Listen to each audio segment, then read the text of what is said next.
Assalamualaikum warahmatullah.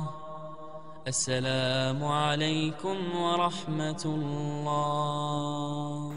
Alhamdulillah, saya senang sekali diberikan kehormatan bisa berjumpa di hari baik, bulan baik. Saya bersilaturahim ke rumah jamaah di Jalan Karyawan, Pekanbaru. Lalu kemudian dia kasih saya selebaran kertas. Coba Ustadz baca, bagus ini kata dia. Saya baca. Di situ diceritakan kita makan apel. Apel Pak Ustadz, terserahlah mau apel mau apel. Apel itu tidak berulat. Ternyata dia tidak berulat karena disemprot pestisida. Pestisida dicuci dengan sabun tidak mati. Ketika pestisida masuk ke dalam badan kita, semua yang tidak bisa diolah oleh badan, maka dia akan menggumpal menjadi cancer. Tulisannya C-A-N-C-E-R. Orang barat menyebutnya cancer, orang kita menyebutnya kanker. Sama seperti sampah plastik yang tidak bisa diolah oleh tanah, maka dia jadi sampah, menumpuk, itulah dia menjadi kanker. Lalu kemudian ketika kita makan berlebih dari kebutuhan tubuh, kalori yang kita perlukan misalnya 2000, tiba-tiba kita makan 2500, menumpuk dia. Maka bagaimana cara menghilangkannya? Di selebaran itu kata dia, orang barat menemukan satu teori namanya fasting terapi. Terapi fasting, cara menghancurkan sampah dalam tubuh dan kelebihan kolesterol, minyak, dan lain sebagainya. Caranya adalah dengan tidak makan selama 8 hari dalam sebulan dan 1 bulan dalam setahun. Yang punya teori itu bukan orang Islam, dari Amerika. Ketika membaca itu saya langsung berkata, subhanallah, masya Allah, 8 hari tak boleh makan dalam sebulan. Senin, Kamis, Senin, Kamis, Senin, Kamis, Senin, Kamis. 1 bulan dalam setahun pas puasa Ramadan. Janji Allah, sanurihim ayatina, aku akan tunjukkan tanda-tanda kebesaranku melalui Muhammad sallallahu alaihi wasallam. Jadi orang barat menerima kebenaran Islam bukan dengan cara kita ledakkan kedutaan Amerika, bukan dengan menghancurkan, memusuhi, tapi menyebarkan ilmu pengetahuan. Ternyata yang dibawa oleh Nabi 14 abad yang lalu sekarang dilaksanakan orang. Ketika saya lulus CPNS, maka mesti mengurus surat medical check up dari Rumah Sakit Arifin Ahmad. Apa kata orang rumah sakit? Ustadz, besok medical check up, datang kemari, jangan sarapan pagi, jangan minum teh, jangan makan lontong sayur katupek gulai paku, karena Ustadz mau cek darah, darah Ustadz mesti bersih. Lalu saya katakan, apa hubungannya dengan makanan? Kalau Ustadz makan, darah Ustadz tidak bersih. Oh, ternyata mau membersihkan tubuh darah adalah dengan menahan makan. Orang barat menyebutnya fasting terapi, Islam menyebutnya siam, kita menyebutnya puasa. Ayatnya dibacakan oleh qori kita tadi. Ustadz bicara puasa-puasa, Ustadz sendiri tak puasa. Saya karena diundang Pak Ketua. Banyak jamaah husnuzon dengan saya, ditengoknya badan saya kurus, katanya saya banyak puasa. Enggak. Saya besok pagi tidak puasa lagi karena besok saya di Padang. Jadi besok kalau ditanya, Ustadz puasa besok, saya bilang saya musafir. Tapi jamaah khususnya yang perempuan, pesan pertama yang ingin saya sampaikan di bulan Sya'ban ini, mesti puasa. Karena tentu bulan Ramadan yang lalu ibu-ibu tidak puasa 7 hari. Lalu kemudian mau diganti di bulan Syawal tidak bisa karena banyak kali kuih hari raya. Mau diganti di bulan Zulhijjah batal juga karena daging kurban banyak sampai kulkas itu tak bisa ditutup pintunya. Mau diganti di bulan berikutnya, jamaah haji pula pulang. Akhirnya besok-besok inilah masa terakhir, gantilah puasa yang tinggal kemarin. Caranya biar supaya sekali dayung 2-3 pulau terlampaui, puasa saja hari Kamis besok, niatnya niat mengganti. Aku niat puasa mengganti yang tinggal kemarin, maka otomatis dapat 2, qadoknya lunas dan dapat pahala puasa Kamis. Itulah untungnya ibu-ibu kalau suaminya ngaji. Nah kan nanti suami-suami yang udah mendengar ini pulang diingatkan istrinya, kau puasa, utang kau kemarin 7 hari kan? Abang 10 kata istrinya. Itulah untungnya kalau di kantor itu ada pengajian, jadi diingatkannya nanti ke rumah. Tapi kalaulah suami ibu itu Fir'aun, tapi saya yakin insya Allah ibu ini orang baik-baik semua. Bapak itu pun di rumah tidaklah sampai macam Fir'aun, setengah-setengah aja lah mungkin. Kita doakan semuanya jadi baik, hijrah insya Allah, taubat nasuha. Karena masalah hutang puasa ini tak bisa dibayar pakai tahajud, bu. Man mata, siapa yang mati, wa alaihi siyamun, punya hutang puasa, soma anhu waliyuhu, ahli warisnya wajib menggantikan puasanya. Jadi almarhumah emak saya meninggal umur 70 tahun. Jadi saya tanya itu, mak, ada tak tinggal puasa waktu muda dulu? Ada, kata dia. Sudah diganti? Sudah. Gimana cara menggantinya? Aku puasa setiap Senin Kamis. Dan beliau meninggal hari Senin habis makan sahur, umur 70. Meninggal hari Senin tanggal 18 Maret 2019, 2 tahun genap, habis makan sahur. Ditontonnya video saya waktu itu saya sedang di Madura. Habis itu dia berwudu, sakit kepalanya, meninggal dalam keadaan puasa sunat hari Senin. Tapi saya husnuzan yakin utang puasanya sudah lunas. Karena perempuan itu dia utang itu disebabkan oleh kita, anak-anaknya. Mengandung 30 hari tak puasa, menyusukan tahun pertama 30 hari tak puasa, menyusukan anak 2 tahun 30 hari tak puasa. Saya 90 hari, adik saya 90 hari, karena kami adik-beradik 2 orang. Bayangkan kalau anaknya susun paku, do re mi fa sol la si do fa mi re do. Mau diganti puasa tahun lalu, lahir pula adiknya lagi. Bukan berarti Allah itu kejam, tidak. Sebenarnya Allah mau kita sehat walafiat, sehat fisik. Jadi saya tadi sebelum makan tolak-tolakan dengan Pak Ketua. Kata Pak Ketua, Ustaz Somad. Habis itu saya tolak Pak Ketua menolak Pak Bupati. Saya habis itu Pak Bupati duluan. Saya tak mau duluan, saya tak mau jamaah menengok nasi saya. Nah, jadi begitu Pak Bupati duluan, tentu kita ikut standar kepala daerah kan.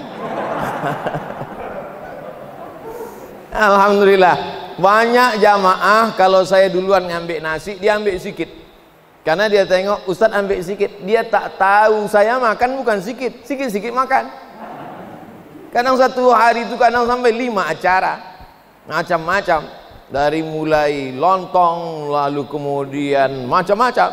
Tapi rasanya selama saya di Pelalawan baru inilah dikasih nasi lewat ini, nasi liwet, nasi lalu kata orang Melayu. Apa kata Pak Zukri tadi, ini kalau tempat kami nasi goreng kampung ini kata begitu. Artinya kita disuruh Allah Ta'ala makan, kulu, makanlah silakan, tapi ada batasnya karena dia lebih jadi penyakit. Jadi kita pahami bahwa Allah tidak mau mempersulit kita, tapi di balik puasa itu adalah kesehatan. Nanti ibu-ibu, bapak-bapak nonton di YouTube, ada ceramah idzan tasafa Sya'ban fala tasumu. Kalau sudah pertengahan nisfu Sya'ban jangan puasa lagi. Insya Allah hari ini 10, Kamis 11, Jumat 12, Sabtu 13, Ahad 14, malamnya malam nisfu Sya'ban.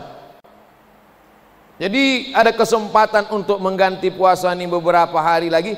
Tapi nanti setelah nisfu Sya'ban muncul masalah. Karena kata Nabi, kalau sudah nisfu Sya'ban jangan puasa lagi. Maka yang tidak boleh puasa setelah nisfu Sya'ban itu memulai puasa sunat, tak boleh. Adapun melanjutkan yang biasa Senin Kamis atau mengganti puasa utang, maka boleh. Mana tahu nanti ibu sedang puasa ditanya orang, "Oh puasa?" "Iya." "Ini sudah pertengahan nisfu Sya'ban, tak boleh." Kau tak ikut pengajian di sidang terbuka kemarin. Di sana udah disampaikan bahwa setengah nisfu Sya'ban masih boleh puasa dengan syarat pertama memang terbiasa, yang kedua mengganti puasa yang tinggal-tinggal. Jadi silakan aja puasa sampai Ramadan. Apa hikmahnya tak boleh puasa mendadak itu? Supaya jangan terlalu lama puasa, sehingga 30 tambah 15, 45 hari, nanti badannya jadi lemah, tak bisa masuk kantor. Habis Idul Fitri tinggal 3 orang aja yang datang ke pengadilan negeri. Mana pegawai semua? Inilah gara-gara mengundang Ustadz Abdul Somad, lemas semuanya. Nah, ini perlu diluruskan tentang pemahaman keagamaan. Jadi yang pertama yang kita lakukan di bulan Sya'ban ini adalah mengganti puasa yang tinggal-tinggal dulu. Saya diundang ceramah ke satu rumah sakit di Pekanbaru. Jumpa dengan Pak Dokter. Pak Dokter ini sudah divonis kena diabetes mellitus. Ternyata dokter itu banyak juga penyakitnya. Lalu kata dia, saya putus asa. Maka saya makan enak, minum kopi, minum susu, minum teh, gula banyak. Saya pokoknya mau mati aja Pak Ustadz. Dilarang sama kawan saya jangan banyak minum gula. Saya minum gula karena saya pikir dunia harus dinikmati, sakit-sakitlah, yang penting mati. Rupanya tak mati-mati. Sakit makin parah. Akhirnya dia berpuasa Nabi Daud. Hari ini puasa, besok makan. Besoknya puasa, besoknya makan. Alhamdulillah sekarang sembuh dari penyakit diabetes.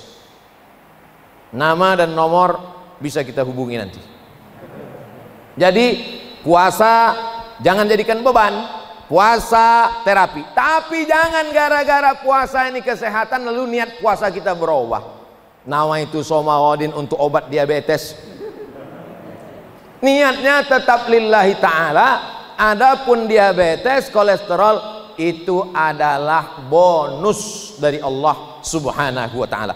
Jadi saya mau mengajak kita membuka pandangan. Jangan sampai kita stagnan, kita menganggap puasa adalah beban, ini berat sekali agama ini. Tidak, Allah ingin kita sehat, Allah ingin kita sembuh dengan melaksanakan. Puasa yang paling banyak adalah puasa Nabi Daud. Orang barat menyebutnya King David. Dalam Al-Quran disebut Daud. Nabi Daud punya anak, raja juga, nabi, namanya Sulaiman. Orang barat menyebutnya King Solomon. Sampai ke Yogyakarta jadi Sleman. Maka mereka raja-raja hebat, tapi puasanya hebat. Nabi Daud berpuasa sebulan 15 hari, padahal dia punya kekuasaan dari mulai sungai Nil sampai ke sungai Efrat. Artinya apa? Seandainya dia hanya seorang ulama, puasanya banyak, maklum. Tapi dia pimpinan negara, berkuasa dari 2 sungai, tapi puasanya tetap 15 hari dalam sebulan. Dan Nabi Daud itu, mohon maaf ibu-ibu jangan tersinggung, Nabi Daud itu istrinya 100. Jadi kalau ada orang istrinya 1, jabatannya RT, tidak puasa sunat, ini nanti di akhirat Nabi Daud senyum-senyum sama dia. Kenapalah kau tak puasa, kata Nabi Daud. Oleh sebab itu maka poin pertama yang ingin saya sampaikan, ganti puasa yang lalu. Adapun bapak-bapak yang tak punya utang, puasa sunat saja karena manfaatnya luar biasa. Yang kedua, innallaha la yattali'u ala jami'i khalqihi lailatan nisfi min Sya'ban. malam nisfu Sya'ban, malam nanti Ahad malam Senin, Allah memberikan perhatian khusus kepada seluruh penduduk bumi, semua makhluk. Fayaghfiru li jami'i khalqihi, semua makhluk diampunkan Allah SWT. Illa, kecuali dua orang. Ada dua yang tak dapat ampunan Allah. Yang pertama musyrik, yang tidak menyembah Allah, masih menyembah pokok kayu, masih menyembah hantu, masih menyembah jin, menyembah Allah. Lalu kemudian yang kedua adalah musyahid, orang yang belum berdamai dengan kawan sekantor, tetangga, kawan, sahabat. Tadi saya dijemput di acara bedah buku pagi tadi, datanglah Pak Ketua PN menjemput. Saya sebenarnya mau ngasih tahu bahwa saya ceramah di PN ini dijemput. Kadang di tempat lain tuh kita ceramah datang tak dijemput, balik tak diantar. Dijemput Pak PN, lalu di jalan apa kata Pak Ketua? Ustadz Somad, nanti yang kami undang Pak Bupati 2 orang. Beliau cerita ngundang Bupati 2 orang, saya yang cemas. Dalam hati saya, kalau sempatlah dua-dua ini tak datang, saya yang malu ke beliau. Kita sebagai orang Riau, beliau bertugas 2 tahun di tempat kita, tiba-tiba diundangnya tak datang. Berarti kegagalan Ustadz, kegagalan umat. Dalam hati saya, mudah-mudahan datang Pak Aris dengan Pak Zukri. Sampai jumpa Pak Aris di bawah. Rencana tadi mau makan langsung. Kata Pak Aris, saya sholat dulu. Kan tak mungkin kami makan beliau sholat. Saya bilang, kita sholat juga lah Pak. Sampai di dalam, rupanya Pak Zukri udah saya tengok duduk. Sholatlah saya. Saya tengok ada baju putih, ada baju merah, ada baju kuning. Bajunya boleh macam-macam, yang penting masih pakai baju. Kalau yang baju kuning, baju merah, baju putih ini berkelahi, maka yang ketawa adalah yang tak berbaju, yang tak bercelana. Alhamdulillah, lega saya, tenang saya. Kenapa? Menjadi contoh suri tauladan. Ini direkam, semua menonton se-Indonesia. Saudara-saudara kita yang bekerja di luar negeri menjadi pahlawan devisa menonton bahwa di hadapan Abdul Somad ada 2 bupati yang duduk bersama. Siapa yang tak bangga? Ditonton ini melalui channel Ustadz Abdul Somad Official. Jangan lupa subscribe, like, and share. Insyaallah, andailah tadi tak datang mereka berdua ini, mungkin ceramah saya sudah lain judulnya. Bapak Ibu yang dimuliakan Allah Subhanahu wa taala, poin yang kedua adalah malam nisfu Sya'ban menjadi keberkahan, maka hidupkanlah malam itu dengan banyak-banyak sholat sunnat. Habis Isya usahakan cepat tidur biar supaya cepat bangun tahajud malam. Kalau mata tak bisa tidur, tak apa-apa makan antimo, tapi jangan sampai 2 papan, seminggu baru bangun. Bangun malam yang pertama kali sholat sunat wudu, usolli sunnatal wudu raka'atain lillahi ta'ala. Habis itu sholat sunat taubat. Habis itu sholat sunat tahajud 8 rakaat. Habis itu sholat sunat hajat, mintakan hajat-hajat yang baik. Habis itu sholat sunat witir. Habis itu baca Yasin. Sekali bagus, 3 kali lebih bagus. Setelah itu beristighfar, bersolawat, tertidur. Jangan pula gara-gara tahajud nih sampai sembahyang subuh jam 7. Nah, ini pun tak betul. Mesti ada skala prioritas. Yang penting malam itu nanti hidupkan dengan ibadah. Zikir bagus, solawat bagus, istighfar bagus, la ilaha illallah bagus, subhanallah bagus, solat sunat bagus. Saya tak bisa solat sunat Pak Ustadz, kalau berdiri lutut saya sakit. Duduk baca Quran. Saya baca Quran pun tak bisa Pak Ustadz, asal nampak huruf ini berkunang-kunang. Pejamkan mata, berzikir, la ilaha illallah 100, solawat 100, istighfar 100. Berzikir pun tak bisa, mati aja lah. Allah kasih kita hidup insya Allah sampai malam nisfu Sya'ban ini, amin. Adapun masjid yang membuat ramai-ramai, maka saya sangat mengapresiasi masjid yang membuat ramai, karena itu juga tradisi salafus saleh. Ada tabi'in namanya Imam Makhul, malam nisfu Sya'ban mereka ke masjid pakai jubah, pakai celak, menyalakan bukhur harum-haruman, mereka berzikir ramai-ramai. Jadi kalau ada masjid yang membuat ramai-ramai, biarkan, namun tetap ikut protokol kesehatan, prokes, jaga jarak, pakai masker, cuci tangan. Sama seperti kita saat ini, jaga jarak, pakai masker. Saya dari tadi kan pakai masker. Ini karena tausiah aja ini. Saya tak pakai masker ini dua, tausiah sama makan. Kalau makan pun pakai masker susah betul lah hidup ini. Nah, itulah kenapa bedah buku tadi dibuat di hotel. Saya jarang mau buat acara di masjid sekarang. Karena kalau udah dibuat di masjid orang ramai tak terkendali. Kalau di hotel 150 tutup pintu. Ada security. Masjid mana bisa kita pasang tutup pintu? Bukan punya kalian ini masjid kata dia. Ini punya Allah. Ini semua adalah untuk menjaga, sebab kita masih lagi dalam wabah corona COVID-19. Jadi pesan pertama, puasa sunat mengganti puasa qadha. Lalu kemudian poin yang kedua adalah dengan menghidupkan malam nisfu Sya'ban dengan berdamai dengan sahabat, kerabat, tetangga, keluarga. Poin yang ketiga adalah membersihkan diri. Jadi di Riau memang ada nama tradisi belimau. Limau itu Pak Bambang, bahasa Melayunya limau itu jeruk. Jadi kalau mau diterjemahkan berjeruk atau beroren. Cobalah kita lihat bagaimana mencuci lemak di piring. Piring bekas masak ada minyaknya, mencucinya pakai limau. Jadi dulu kita tahu nenek moyang kita belum ada deterjen, belum ada sabun, belum ada sampo. Jadi sebelum masuk bulan Ramadan itu mereka belimau. Kenapa belimau itu dilaksanakan di sungai? Karena memang orang Melayu tinggalnya di tepi sungai. Riau ini dibelah oleh 4 sungai. Sungai Kampar, Sungai Siak, Sungai Rokan, dan di ujung sana Sungai Indragiri. Jadi 4 sungai inilah yang membelah pulau Sumatera bagian tengah Riau. Orang Melayu tinggal di tepian sungai ini. Itulah mengapa mereka mandi di tepi sungai. Saya masih ingat waktu kecil itu di tanah lah, di dalam periuk tanah.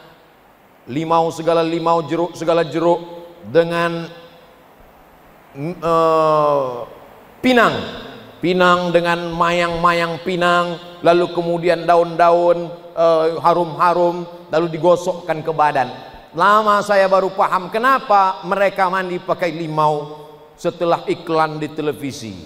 Pakailah jus saripati jeruk untuk menghilangkan molekul-molekul yang menggumpal. Sebetulnya dia mau bilang daki aja, payah betul.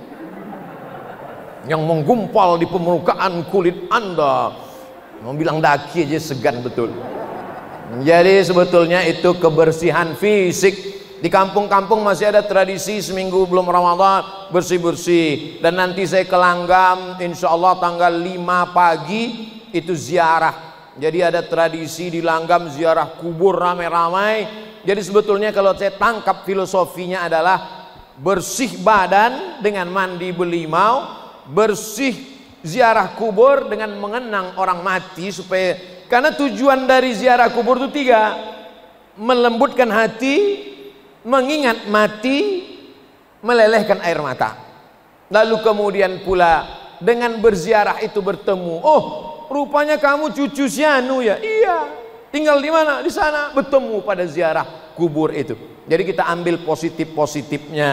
Lalu kenapa ada sebagian yang memfatwakan haram belimau? Belimaunya tak haram.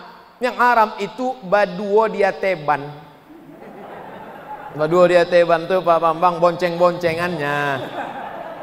Nah, dari rumah, dari Pekanbaru mau kemana? Belimau, mau bonceng. Orang mandi dulu pakai limau, mandi pakai air, dia mandi pakai keyboard tunggal.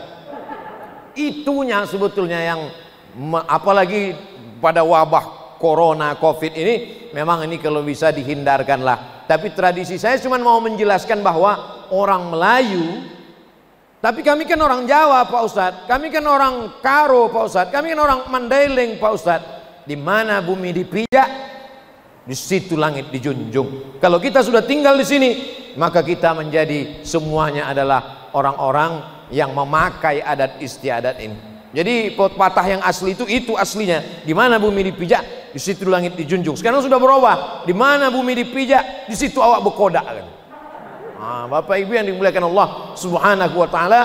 Jadi ada filosofi berkodak tuh foto. Ya, walaupun sekarang sudah Samsung, sudah apa, tapi orang tetap pakai kodak zaman dulu. Jadi tradisi ini baik sekali, badannya bersih. Bayangkan kalau nenek moyang kita dulu tidak bersih-bersih badan dengan limau waktu mau Ramadan itu. Bayangkanlah bau musola waktu itu, belum ada kipas angin, belum ada parfum. Bau ikan salai lah musola itu.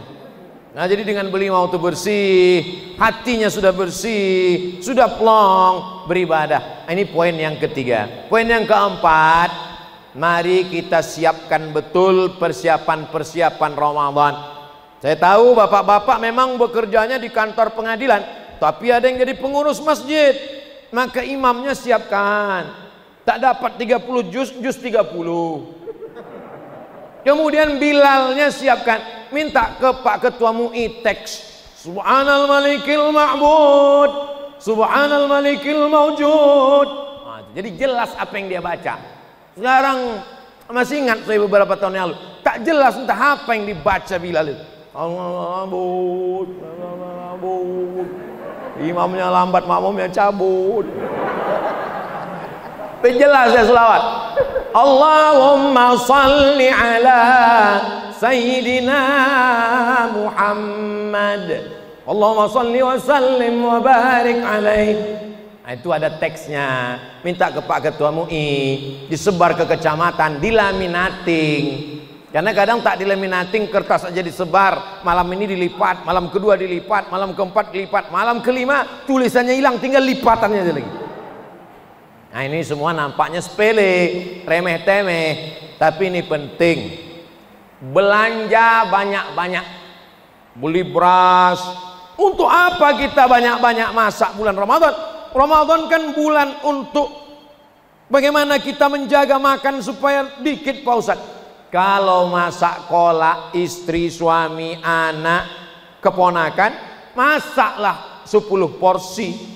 Oh, mubazir banyak-banyak Pak Ustadz. Antar ke masjid. Di sana ada anak yatim, ada fakir miskin, ada mahasiswa yang datang dari jauh belajar, ada saudara-saudara kita musafir, berbagi makanan, belanja. Saya sudah belanja tadi, belanja kurma untuk buka puasa di Basmat, Badan Amil Zakat Mart Basmat 2 Pangkalan Kerinci. Jangan kemana-mana. Diajak tadi buat iklan. Saya ini kan kemana-mana iklan-iklan terus. Tapi saya tak ada royalti, nah. Itu murni keuntungan dari belanja di Basmat itu untuk fakir miskin. Karena Basmat itu ownernya adalah Basnas, Badan Amil Zakat Nasional. Jadi beli beras sana banyak-banyak, beli beras, beli kurma, beli macam-macam, maka keuntungannya alhamdulillah. Dulu beberapa tahun yang lalu Basmat 1, sekarang sudah Basmat 2, nanti insya Allah akan dibuka di sore Basmat 3. Kita berdoa sebelum Abdul Somad meninggal ada 1000 Basmat di Riau insya Allah. Begitu cara nawar umur sama Allah.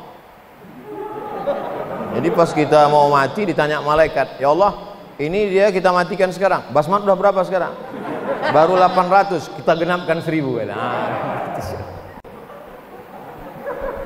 Bapak Ibu yang dimuliakan Allah Subhanahu wa taala, saya Ustadz Edi Amran, Ustadz Faisal Saleh, Ustadz Iswadi Yazid, saya tak tahu mereka, tapi kalau saya 4 kali Ramadan di Mesir itu tidak pernah buka puasa masak. Terus dari mana? Gratis. Jam 6 sore duduklah kami di meja. Jangan sangka karena gratis makanannya remeh-temeh kecil. Orang Mesir itu kalau motong ayam cuma 2 kali potong aja. 1, 2, 1/4. Bukan macam tempat kita hancur ayam tuh. Namanya pun tertulis di depan, cincang lagi. Sana ayam tuh cuma 2 kali potong. 1, Dua. Cuma memang lidah kita tak sesuai, dia anyep, tak pedas. Jadi kalau sudah mau pergi ke meja makanan gratis itu, di kantong-kantong mahasiswa itu pasti sambal. Mereka tak mau cerita itu, mereka kan sedang menjaga wibawanya.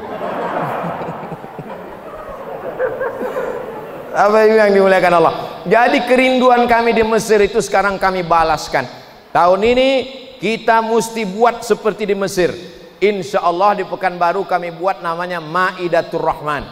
Begitu dulu tradisi di Mesir. Maidatur Rahman artinya meja makan Tuhan. Karena di situ ada makanan yang kita tak tahu entah dari mana, dikatakan dari Tuhan. Maka siapa saja bebas datang. Tanggal 13 April puasa hari pertama, berbuka puasa bersama Ustadz Abdul Somad di Masjid apa namanya Ustadz? Masjid Al-Ikhlas Simpang Bingung. Yang selama ini orang asal sampai ke Simpang tuh bingung, insya Allah Ramadan ini tak lagi bingung. Dari Pekanbaru belok kiri, dari luar Pekanbaru belok kanan, masuk setelah kantor camat, kita akan buka bersama. Bagi yang ingin support, kirim transfer ke nomor rekening berikut ini. Nanti potong kita masukkan ke Instagram Abdul Somad yang followernya 4 juta berapa itu. Bapak Ibu yang dimuliakan Allah Subhanahu wa taala. Yang terakhir, poin yang kelima, mari kita saling mendoakan supaya kita tetap menjaga integritas. Integritas ini penting sekali Bapak Ibu.